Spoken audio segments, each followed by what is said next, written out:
आह, अभागा मैं, मेरे कर्मों के फल ने आज ये दिन दिखाए कि अपमान भी मेरे ऊपर हंसता है। और यह सब मैंने अपने हाथों किया। शैतान के सिर इल्जाम क्यों दूं, किस्मत को खरी खोटी क्यों सुनाऊं, हुनी का क्यों रोऊं। जो कुछ किया मैंने जानते और बूझते हुए किया। अभी 1 साल गुजरा जब मैं भाग्यशाली था, प्रतिष्ठित था और समृद्धि मेरी चेहरी थी। दुनिया की नेमतें मेरे सामने हाथ बांधे खड़ी थीं, लेकिन आज बदनामी और कंगाली और शर्मिंदगी मेरी दुर्दशा पर आंसू बहाती है। मैं ऊंचे खानदान का, बहुत पढ़ा लिखा आदमी था, फारसी का मुल्ला, संस्कृत का पंडित, अंग्रेजी का ग्रेजुएट। अपने मुंह मियां मिट्ठू क्यों बनूं, लेकिन रूप भी मुझको मिला था, इतना कि दूसरे मुझसे ईर्ष्या कर सकते थे।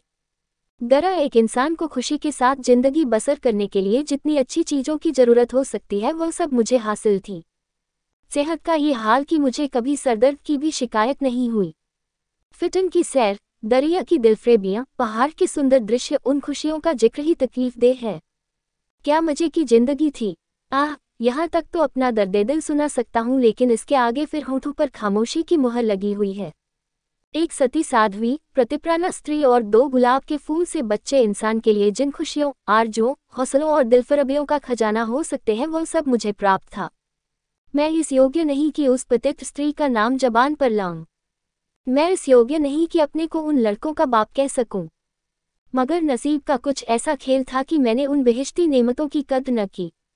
जिस औरत ने मेरे हुक्म और अपनी इच्छा में कभी कोई भेद नहीं किया, जो मेरी सारी बुराइयों के बावजूद कभी शिकायत का एक हर्फ ज़बान पर नहीं लाई, जिसका गुस्सा कभी आंखों से आगे नहीं बढ़ने पाया। गुस्सा क्या था, कुआर की बरखा थी, 2-4 हल्की हल्की बूंदें पड़ी और फिर आसमान साफ हो गया। अपनी दीवानगी के नशे में मैंने उस देवी की कद्र न की। मैंने उसे जलाया, रुलाया, तड़पाया। मैंने उसके साथ दगा की। आह, जब मैं 2-2 बजे रात को घर लौटता था तो मुझे कैसे कैसे बहाने सूझते थे, नित नए हीले गढ़ता था। शायद विद्यार्थी जीवन में जब बैन के मजे से मदरसे जाने की इजाजत न देते थे, उस वक्त भी बुद्धि इतनी प्रखर न थी। और क्या उस क्षमा की देवी को मेरी बातों पर यकीन आता था। वह भोली थी मगर ऐसी नादान न थी। मेरी खुमार भरी आंखें और मेरे उथले भाव और मेरे झूठे प्रेम प्रदर्शन का रहस्य क्या उससे छिपा रह सकता था। लेकिन उसकी रग रग में शराफत भरी हुई थी, कोई कमीना ख्याल उसकी जबान पर नहीं आ सकता था। वह उन बातों का जिक्र करके या अपने संदेहों को खुले आम दिखलाकर हमारे पवित्र संबंध में खिंचाव या बदमज़गी पैदा करना बहुत अनुचित समझती थी। मुझे उसके विचार उसके माथे पर लिखे मालूम होते थे। उन बदमज़गियों के मुकाबले में उसे जलना और रोना ज्यादा पसंद था। शायद वह समझती थी कि मेरा नशा खुद ब खुद उतर जाएगा। काश इस शराफत के बदले उसके स्वभाव में कुछ ओछापन और अनुदारता भी होती। काश वह अपने अधिकारों को अपने हाथ में रखना जानती। काश वह इतनी सीधी न होती। काश वह अपने मन के भावों को छिपाने में इतनी कुशल न होती। काश वह इतनी मक्कार न होती। लेकिन मेरी मक्कारी और उसकी मक्कारी में कितना अंतर था। मेरी मक्कारी हरामकारी थी, उसकी मक्कारी आत्मबलिदानी। एक रोज मैं अपने काम से फुसरत पाकर शाम के वक्त मनोरंजन के लिए आनंदवाटिका में पहुंचा और संगमरमर के हौज पर बैठकर मछलियों का तमाशा देखने लगा। एकाएक निगाह ऊपर उठी तो मैंने एक औरत का बेले की झाड़ियों में फूल चुनते देखा। उसके कपड़े मैले थे और जवानी की ताजगी और गर्व को छोड़कर उसके चेहरे में कोई ऐसी खास बात न थी। उसने मेरी तरफ आंखें उठाईं और फिर फूल चुनने में लग गई, गोया उसने कुछ देखा ही नहीं। उसके इस अंदाज ने, चाहे वह उसकी सरलता ही क्यों न रही हो, मेरी वासना को और भी उद्दीप्त कर दिया। मेरे लिए यह एक नई बात थी कि कोई औरत इस तरह देखे कि जैसे उसने नहीं देखा। मैं उठा और धीरे धीरे, कभी जमीन और कभी आसमान की तरफ ताकते हुए बेले की झाड़ियों के पास जाकर खुद भी फूल चुनने लगा। इस ढिठाई का नतीजा ये हुआ कि वह मालिन की लड़की वहां से तेजी के साथ बाग के दूसरे हिस्से में चली गई। उस दिन से मालूम नहीं वह कौन सा आकर्षण था जो मुझे रोज शाम के वक्त आनंदवाटिका की तरफ खींच ले जाता। उसे मोहब्बत हरगिज नहीं कह सकते। अगर मुझे उस वक्त भगवान न करें उस लड़की के बारे में कोई शोक समाचार मिलता तो शायद मेरी आंखों से आंसू भी न निकले। जोग्या धारण करने की तो चर्चा ही व्यर्थ है। मैं रोज जाता और नए नए रूप धरकर जाता, लेकिन जिस प्रकृति ने मुझे अच्छा रूप रंग दिया था उसी ने मुझे वाचालता से वंचित भी कर रखा था। मैं रोज जाता और रोज लौट जाता, प्रेम की मंजिल में एक कदम भी आगे न बढ़ पाता था। हाँ, इतना अलबत्ता हो गया कि उसे वह पहली सी झिझक न रही। आखिर इस शांतिपूर्ण नीति को सफल बनाने न होते देख मैंने एक नई युक्ति सोची। एक रोज मैं अपने साथ अपने शैतान बुलडॉग टॉमी को भी लेता गया। जब शाम हो गई और वह मेरे धैर्य का नाश करने वाली फूलों से आंचल भरकर अपने घर की ओर चली तो मैंने अपने बुलदाग को धीरे से इशारा कर दिया। बुलदाग उसकी तरफ बाज की तरफ झपटा। फूलमती ने एक चीख मारी, 2-4 कदम दौड़ी और जमीन पर गिर पड़ी। अब मैं छड़ी हिलाता, बुलदाग की तरफ गुस्से भरी आंखों से देखता और हाया हाया चिल्लाता हुआ दौड़ा और उसे जोर से 2-3 डंडे लगाए। फिर मैंने बिखरे हुए फूलों को समेटा, सहमी हुई औरत का हाथ पकड़कर बिठा दिया और बहुत लज्जित और दुखी भाव से बोला, ये कितना बड़ा बदमाश है, अब इसे अपने साथ कभी नहीं लाऊंगा। तुम्हें इसने काट तो नहीं लिया? फूलमती ने चादर से सर को ढांकते हुए कहा, तुम न आ जाते तो वह मुझे नोच डालता। मेरे तो जैसे मन भर में पैर हो गए थे। मेरा कलेजा तो अभी तक धड़क रहा है। ये तीर लक्ष्य पर बैठा, खामोशी की मुहर टूट गई, बातचीत का सिलसिला कायम हुआ। बांध में एक दरार हो जाने की देर थी, फिर तो मन की उमंगों ने खुद ब खुद काम करना शुरू किया। मैंने जैसे जैसे जाल फैलाए, जैसे जैसे स्वांग रचे, वह रंगीन तबीयत के लोग खूब जानते हैं। और यह सब क्यों? मोहब्बत से नहीं, सिर्फ जरा देर दिल को खुश करने के लिए, सिर्फ उसके भरे पूरे शरीर और भोलेपन पर रीझ कर। यो मैं बहुत नीच प्रकृति का आदमी नहीं हूँ। रूप रंग में फूलमती का इंदु से मुकाबला न था। वह सुंदरता के सांचे में ढली हुई थी। कवियों ने सौंदर्य की जो कसौटियां बनाई हैं वह सब वहां दिखाई देती थी, लेकिन पता नहीं क्यों मैंने फूलमती की धंसी हुई आंखों और फूले हुए गालों और मोटे मोटे होठों की तरफ अपने दिल का ज्यादा खिंचाव देखा। आना जाना बड़ा और महीना भर भी गुजरने न पाया कि मैं उसकी मोहब्बत के जाल में पूरी तरह फंस गया। मुझे अब घर की सादा जिंदगी में कोई आनंद न आता था, लेकिन दिल ज्यों ज्यों घर से उचटता जाता था त्यों त्यों मैं पत्नी के प्रति प्रेम का प्रदर्शन और भी अधिक करता था। मैं उसकी फरमाइशों का इंतजार करता रहता और कभी उसका दिल दुखाने वाली कोई बात मेरी जबान पर न आती। शायद मैं अपनी आंतरिक उदासीनता को शिष्टाचार के पर्दे के पीछे छिपाना चाहता था। धीरे धीरे दिल की यह कैफियत भी बदल गई और बीवी की तरफ से उदासीनता दिखाई देने लगी। घर में कपड़े नहीं है, लेकिन मुझसे इतना न होता कि पूछ लूं। सच यह है कि मुझे अब उसकी खातिरदारी करते हुए एक डर सा मालूम होता था कि कहीं उसकी खामोशी की दीवार टूट न जाए और उसके मन के भाव जबान पर ना जाए। यहाँ तक कि मैंने गिरस्ती की जरूरतों की तरफ से भी आंखें बंद कर लीं। अब मेरा दिल और जान और रुपया पैसा सब फूलमती के लिए था। मैं खुद कभी सुनार की दुकान पर न गया था, लेकिन आजकल कोई मुझे रात गए एक मशहूर सुनार के मकान पर बैठा हुआ देख सकता था। बजाज की दुकान में भी मुझे रुचि हो गई। एक रोज शाम के वक्त रोज की तरह मैं आनंदवाटिका में सैर कर रहा था और फूलमती सोहलो सिंगार के, मेरी सुनहरी रुपहली भेंटों से लदी हुई, एक रेशमी साड़ी पहने बाग की क्यारियों में फूल तोड़ रही थी, बल्कि यूं कहो कि अपनी चुटकियों में मेरे दिल को मसल रही थी। उसकी छोटी छोटी आंखें उस वक्त नशे के हुस्न में फैल गई थी और उनमें शोखी और मुस्कुराहट की झलक नजर आती थी। अचानक महाराजा साहब भी अपने कुछ दोस्तों के साथ मोटर पर सवार आ पहुंचे। मैं उन्हें देखते ही अगवानी के लिए दौड़ा और आदाब बजा लाया। बेचारी फूलमती महाराजा साहब को पहचानती थी, लेकिन उसे एक घने कुंज के अलावा और कोई छिपने की जगह न मिल सकी। महाराजा साहब चले तो हौज की तरफ, लेकिन मेरा दुर्भाग्य उन्हें क्यारी पर ले चला जिधर फूलमती छिपी हुई थर थर कांप रही थी। महाराजा साहब ने उसकी तरफ आश्चर्य से देखा और बोले, ये कौन औरत है? सब लोग मेरी ओर प्रश्न भरी आंखों से देखने लगे और मुझे भी उस वक्त यही ठीक मालूम हुआ कि इसका जवाब मैं ही दूं, वरना फूलमती न जाने क्या आफत ढा दे। लापरवाही के अंदाज से बोला, इसी बाग के माली की लड़की है, यहाँ फूल तोड़ने आई होगी। फूलमती लज्जा और भय के मारे जमीन में धंसी जाती थी। महाराजा साहब ने उसे सर से पांव तक गौर से देखा और तब संदेहशील भाव से मेरी तरफ देखकर बोले, यह माली की लड़की है। मैं इसका क्या जवाब देता? इसी बीच कमबख्त दुर्जन माली भी अपनी फटी हुई पाग संभालता, हाथ में कुदाल लिए हुए दौड़ता हुआ आया और सर को घुटनों से मिलाकर महाराज को प्रणाम किया। महाराजा ने जरा तेज लहजे में पूछा, ये तेरी लड़की है? माली के होश उड़ गए, कांपता हुआ बोला, हुजूर। महाराज, तेरी तनख्वाह क्या है? दुर्जन, हुजूर, 5 रुपये। महाराज, ये लड़की कुंवारी है या ब्याही? दुर्जन, हुजूर, अभी कुंवारी है। महाराज ने गुस्से में कहा, या तो तू चोरी करता है या डाका मारता है, वरना ये कभी नहीं हो सकता कि तेरी लड़की अमीरजादी बनकर रह सके। मुझे इसी वक्त इसका जवाब देना होगा, वरना मैं तुझे पुलिस के सुपुर्द कर दूंगा। ऐसे चाल चलन के आदमी को मैं अपने यहाँ नहीं रख सकता। माली की तो घिघी बंद गई और मेरी यह हालत थी कि काटो तो बदन में लहू नहीं। दुनिया अंधेरी मालूम होती थी। मैं समझ गया कि आज मेरी शामत सर पर सवार है। वह मुझे जड़ से उखाड़कर दम लेगी। महाराजा साहब ने माली को जोर से डांट कर पूछा, तू खामोश क्यों है, बोलता क्यों नहीं? तुर्जन फूट फटकर रोने लगा। जब जरा आवाज सुधरी तो बोला, हुजूर, बाप दादे से सरकार का नमक खाता हूँ, अब मेरे बुढ़ापे पर दया कीजिए, ये सब मेरे फूटे नसीबों का फेर है धर्मावतार। इस छोकरी ने मेरी नाक कटा दी, कुल का नाम मिटा दिया। अब मैं कहीं मुंह दिखाने लायक नहीं हूँ। इसको सब तरह से समझा बुझाकर हार गए हुजूर, लेकिन मेरी बात सुनती ही नहीं तो क्या करूँ?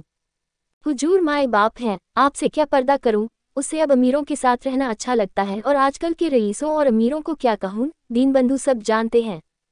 महाराजा साहब ने जरा देर गौर करके पूछा, क्या उसका किसी सरकारी नौकर से संबंध है? तुर्जन ने सर झुकाकर कहा, हुजूर। महाराज साहब, वह कौन आदमी है, तुम्हें उसे बतलाना होगा। तुर्जन, महाराज जब पूछेंगे बता दूंगा, सांझ को आंच क्या। मैंने तो समझा था कि इसी वक्त सारा पर्दाफाश हुआ जाता है, लेकिन महाराजा साहब ने अपने दरबार के किसी मुलाजिम की इज्जत को इस तरह मिट्टी में मिलाना ठीक नहीं समझा।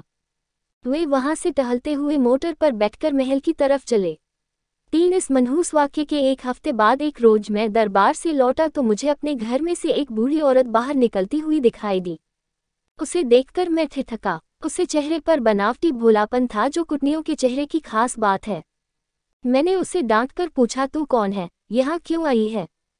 बुढ़िया ने दोनों हाथ उठाकर मेरी बुलाई ली और बोली, बेटा नाराज ना हो, गरीब भिखारी हूँ, मालिकिन का सुहाग भरपूर रहे, उसे जैसा सुनती थी वैसा ही पाया। ये कहकर उसने जल्दी से कदम उठाए और बाहर चली गई। मेरे गुस्से का पारा चढ़ा। मैंने घर जाकर पूछा, ये कौन औरत थी? मेरी बीवी ने सर झुकाए धीरे से जवाब दिया, क्या जानूं, कोई भिखारिन थी। मैंने कहा, भिखारिनों की सूरत ऐसी नहीं हुआ करती, ये तो मुझे कुटनी सी नजर आती है। साफ साफ बताओ उसके यहाँ आने का क्या मतलब था? लेकिन बजाय कि इन संदेह भरी बातों को सुनकर मेरी बीवी गर्व से सिर उठाए और मेरी तरफ उपेक्षा भरी आंखों से देखकर अपनी साफदिली का सबूत दे, उसने सर झुकाए हुए जवाब दिया, मैं उसके पेट में थोड़े ही बैठी थी, भीख मांगने आई थी, भीख दे दी। किसी के दिल का हाल कोई क्या जाने। उसके लहजे और अंदाज से पता चलता था कि वह जितना जबान से कहती है उससे ज्यादा उसके दिल में है। झूठा आरोप लगाने की कला में वह अभी बिल्कुल कच्ची थी, वरना तेरिया चरित्र की थाह किसे मिलती है। मैं देख रहा था कि उसके हाथ पांव थरथरा रहे हैं। मैंने झपटकर उसका हाथ पकड़ा और उसके सिर को ऊपर उठाकर बड़े गंभीर क्रोध से बोला, इंदु, तुम जानती हो कि मुझे तुम्हारा कितना एतबार है, लेकिन अगर तुमने इसी वक्त सारी घटना सच सच न बता दी तो मैं नहीं कह सकता कि इसका नतीजा क्या होगा। तुम्हारा धन बतलाता है कि कुछ न कुछ दाल में काला जरूर है। ये खूब समझ रखो कि मैं अपनी इज्जत को तुम्हारी और अपनी जानों से ज्यादा अजीज समझता हूँ। मेरे लिए ये डूब मरने की जगह है कि मैं अपनी बीवी से इस तरह की बातें करूं, उसकी ओर से मेरे दिल में संदेह पैदा हो। मुझे अब ज्यादा सब्र की गुंजाइश नहीं है, बोलो क्या बात है। इंदुमती मेरे पैरों पर गिर पड़ी और रोकर बोली, मेरा कसूर माफ कर दो। मैंने गरज कर कहा, वह कौन सा कसूर है? इंदुमती ने संभल कर जवाब दिया, तुम अपने दिल में इस वक्त जो ख्याल कर रहे हो उसे एक पल के लिए भी वहां न रहने दो, वरना समझ लो कि आज ही इस जिंदगी का खात्मा है। मुझे नहीं मालूम था कि तुम मेरे ऊपर जो जुर्म किए हैं उन्हें मैंने किस तरह झेला है और अब भी सब कुछ झेलने के लिए तैयार हूँ। मेरा सर तुम्हारे पैरों पर है, जिस तरह रखोगे रहूंगी। लेकिन आज मुझे मालूम हुआ कि तुम खुद हो वैसा ही दूसरों को समझते हो। मुझसे भूल अवश्य हुई है, लेकिन उस भूल की यह सजा नहीं कि तुम मुझ पर ऐसे संदेह न करो। मैंने उस औरत की बातों में आकर अपने सारे घर का चिट्ठा बयान कर दिया। मैं समझती थी कि मुझे ऐसा नहीं करना चाहिए, लेकिन कुछ तो उस औरत की हमदर्दी और कुछ मेरे अंदर सुलगती हुई आग ने मुझसे ये भूल करवाए, और इसके लिए तुम जो सजा दो वह मेरे सर आंखों पर। मेरा गुस्सा जरा धीमा हुआ। बोला, तुमने उससे क्या कहा? इंदुमती ने दिया, घर का जो कुछ हाल है, तुम्हारी बेवफाई, तुम्हारी लापरवाही, तुम्हारा घर की जरूरतों की फिक्र न रखना। अपनी बेवकूफ़ी का क्या कहूँ, मैंने उसे यहाँ तक कह दिया कि इधर 3 महीने से उन्होंने घर के लिए कुछ खर्च भी नहीं दिया और इसकी चोट मेरे गहनों पर पड़ी। तुम्हें शायद मालूम नहीं कि इन 3 महीनों में मेरे 450 रुपये के जेवर बिक गए। न मालूम क्यों मैं उससे ये सब कुछ कह गई। जब इंसान का दिल जलता है तो जबान तक उसी आन चाही जाती है। मगर मुझसे जो कुछ खता हुई उससे कई गुनी सख्त सजा तुमने मुझे दी है। मेरा बयान लेने का भी सब्र न हुआ। खैर, तुम्हारे दिल की कैफियत मुझे मालूम हो गई। तुम्हारा दिल मेरी तरफ से साफ नहीं है, तुम्हें मुझ पर विश्वास नहीं रहा, वरना एक भिखारिन औरत के घर से निकलने पर तुम्हें ऐसे शुबहे क्यों होते। मैं सर पर हाथ रखकर बैठ गया। मालूम हो गया कि तबाही के सामान पूरे हुए जाते हैं।